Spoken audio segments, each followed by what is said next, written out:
Au président Younous Omarjeh, qui est président de la commission du développement régional, qui a été élu après les élections de mai de cette année. Vous êtes député depuis 2012, originaire de La Réunion. La question de l'outre-mer et les régions ultra-périphériques de l'UE vous tiennent particulièrement à cœur. Indépendamment de leur statut, vous êtes également un ardent défenseur de la cause des îles dans l'Union européenne. Vos engagements pour la politique régionale ont été récompensés l'an dernier par Parliament Magazine. Vous avez reçu le prix du meilleur député européen. Vous êtes juriste de formation et je crois aussi que c'est la première fois que nous avons le privilège d'accueillir un événement co-organisé par le PRS et nous sommes heureux de votre participation aujourd'hui.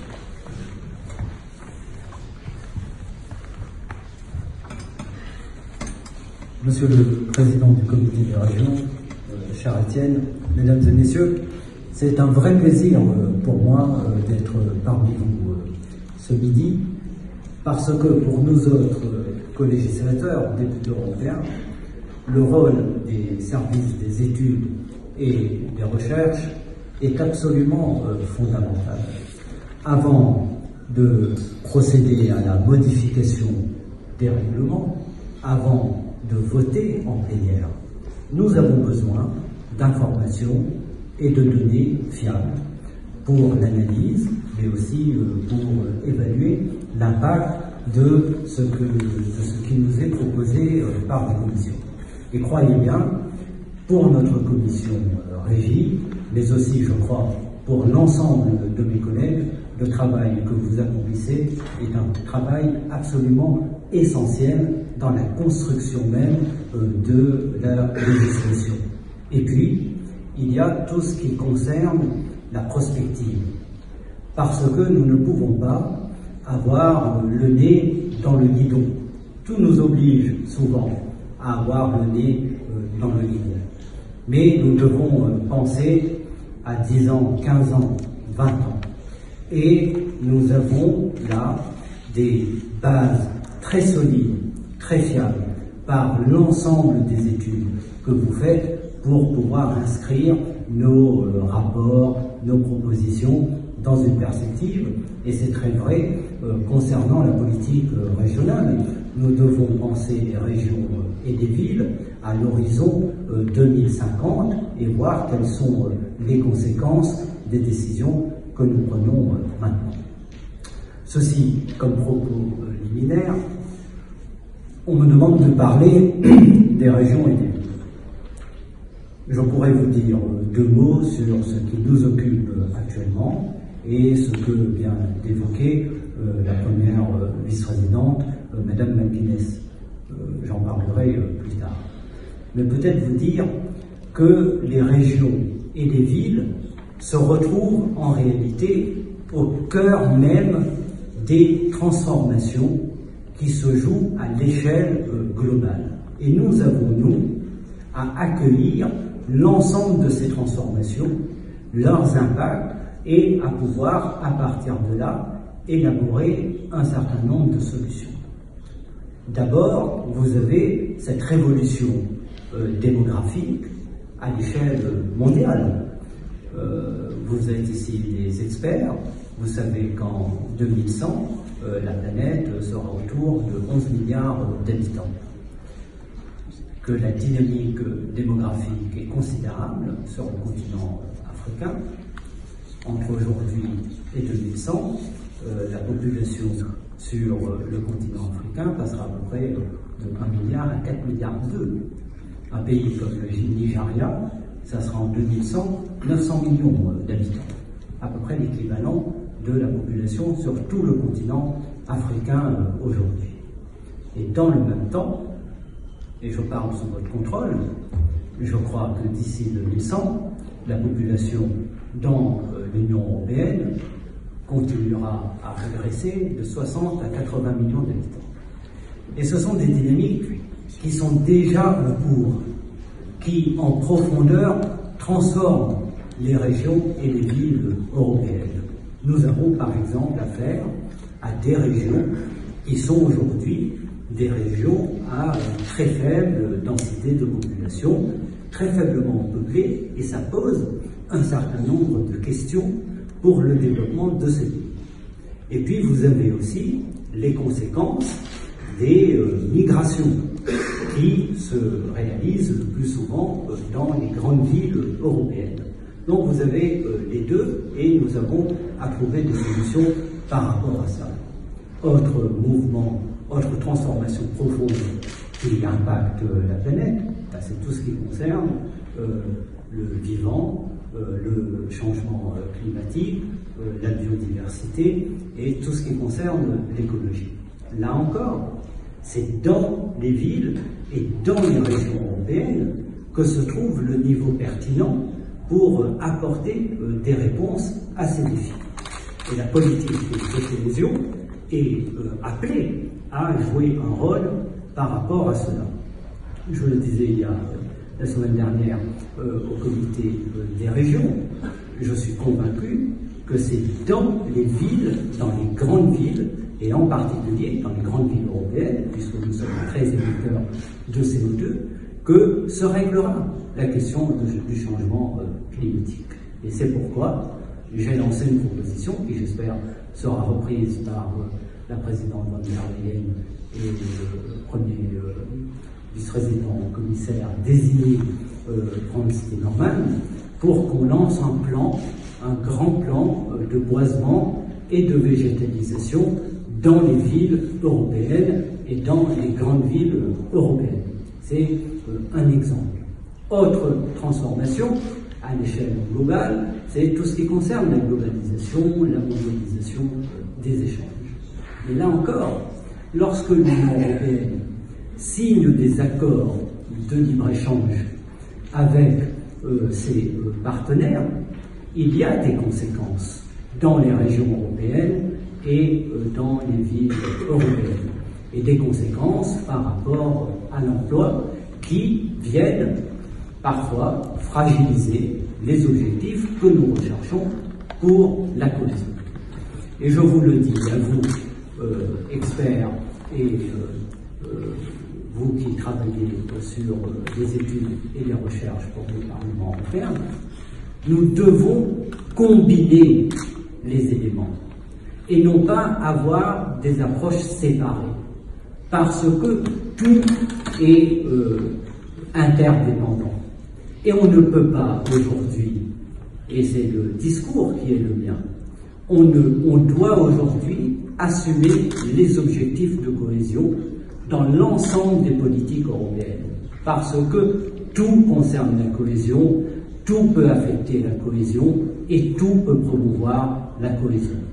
En même temps qu'au niveau de la Commission du développement régional, nous nous efforçons à assumer aussi les objectifs des autres politiques et en particulier les objectifs posés par rapport à la transition énergétique nécessaire et à faire en sorte qu'on arrive à des sociétés neutres, zéro, en tout cas en carbone. Nous avons actuellement un débat sur la question du fonds de transition et la question de la sortie des régions charbonnières du modèle qui est celui du tout énergie fossile. Il y a eu au comité des régions encore, et je profite de l'occasion pour saluer la contribution essentielle pour notre commission régie des travaux du comité des régions. Et il y a eu une discussion avec les ministres et les présidents des exécutifs au comité des régions, précisément sur cette question. C'est quelque chose d'extrêmement difficile. Nous avons devant nous à engager des transformations qui sont loin d'être simples et qui seront d'autant plus compliquées qu'elles vont devoir s'effectuer dans un contexte de manque de dynamique au niveau budgétaire. Et c'est là, et c'est ce que la présidence McGuinness disait, nous sommes tous aujourd'hui sur le pont, comité des régions, commission du budget du Parlement européen et commission de régie, pour batailler pour que l'Union européenne puisse avoir des budgets satisfaisants pour promouvoir ses politiques.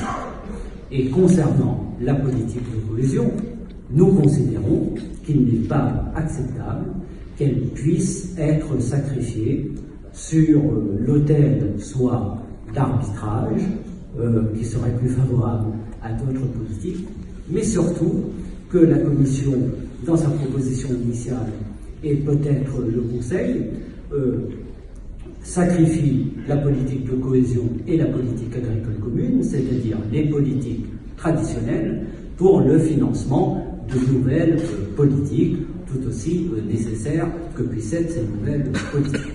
Donc il y a là un problème, parce qu'on ne peut pas à la fois dire vouloir une ambition pour l'Europe et en même temps de ne pas donner à l'Union européenne les moyens de son ambition. Et c'est pourquoi la semaine dernière, ou c'est cette semaine, je ne sais plus, à force, en plénière ici à Bruxelles, je disais au chef d'État, est-ce la leçon que vous avez tirée des élections européennes? Est-ce que, en baissant les budgets et au final, en faisant le jeu, comme tu l'as très bien dit, Karl-Heinz, il ne privilégie pas de manière détournée des renationalisations? Et est-ce que, en définitive, ils ne sont pas en train de donner crédit aux eurosceptiques et aux europhobes? Eh bien, je crois, moi, que c'est exactement l'inverse qu'il faut faire après les résultats des élections européennes. Il faut avoir un budget qui soit un budget politique offensif, qui affirme la capacité de l'Union européenne à répondre à l'ensemble de ces défis. Maintenant, s'agissant de la politique de cohésion, vous le savez, c'est une politique qui, en réalité, est la plus mesurable et qui pourrait être la plus visible. Parce que les investissements que nous réalisons à travers les fonds structurels en particulier, ils sont concrets. Ils s'inscrivent dans tous les territoires. Ils s'inscrivent dans toutes les villes. Mais il est vrai que nous vendons assez mal, plutôt très mal, cette politique régionale.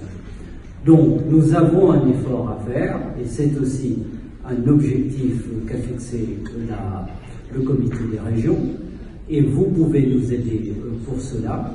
Nous avons un effort considérable à faire pour mieux vendre la politique de cohésion, et pour dire, voilà, concrètement, ce que nous avons fait. Voilà, au cours d'une programmation entre 2014 et 2020, ce sont plus de 2 millions d'entreprises qui ont bénéficié des aides à travers le FEDER. Voilà, ce sont tels investissements qui ont été réalisés en Hongrie, en Pologne, en Bulgarie, au Portugal, en Espagne, dans les régions ultrapériphériques. Voilà, tant d'innovations ont été financées à travers notre pays. Nous devons le faire. Parce que la bataille de la communication est une bataille politique qui va nous servir. Mais vous avez tous lu le rapport aussi, le dernier rapport de la cohésion. Et que dit le dernier rapport de la cohésion? C'est qu'en réalité, les fractures territoriales se sont aggravées. Donc ça nous interroge. Soit notre politique doit être repensée et elle doit être réformée. Nous sommes engagés, par exemple, dans un chantier qui est celui de la simplification, qui est important, parce que beaucoup de bénéficiaires potentiels se détournent des fonds parce que c'est trop compliqué. Mais si nous n'avons pas atteint nos objectifs, c'est parce que, en réalité, la politique de cohésion s'est déployée dans un contexte de crise. La crise de 2008 a eu des effets considérables et notre politique, en réalité, a tempéré les effets de la crise de 2008 et d'un contexte économique très difficile. Et il n'y aurait pas eu l'intervention des fonds de la cohésion, alors il y aurait eu beaucoup plus d'emplois détruits encore, beaucoup moins d'investissements et beaucoup moins de croissance. Mais il est très difficile pour la cohésion de lui demander, dans un contexte où elle vient tempérer les effets d'une crise et aussi les effets de certaines politiques européennes qui sont désastreuses pour les régions, en même temps de procéder à un saut qualitatif. Donc, c'est à cela que nous devons penser dans ce moment où nous sommes engagés dans des négociations avec le Conseil et la Commission européenne sur l'ensemble des fonds. Nous avons, nous, à assumer le règlement général, le CPR, mais nous avons aussi à assumer la renégociation du FEDER, d'Interreg, enfin d'une série de règlements. C'est un travail très compliqué. Nous avons, nous, les principes politiques qui ont été adoptés par la plénière du Parlement européen. Nous devons, ne serait-ce que pour l'institution même du Parlement européen et pour la valeur de la colégislation, nous devons défendre nos principes et avancer de manière ferme et déterminée dans la négociation. Mais c'est une négociation difficile qui nous demande le soutien de tous les services du Parlement européen. Et la réalité, c'est que sur les très grands règlements, enfin moi, j'ai participé à l'ancienne génération aussi de négociations, je vois qu'il y a parfois une disproportion de moyens entre les nôtres et ceux du Conseil européen. Donc là encore, dans les batailles que nous menons pour le budget du Parlement européen, nous devons renforcer notre capacité en matière, en soutien pour élaborer notre législation.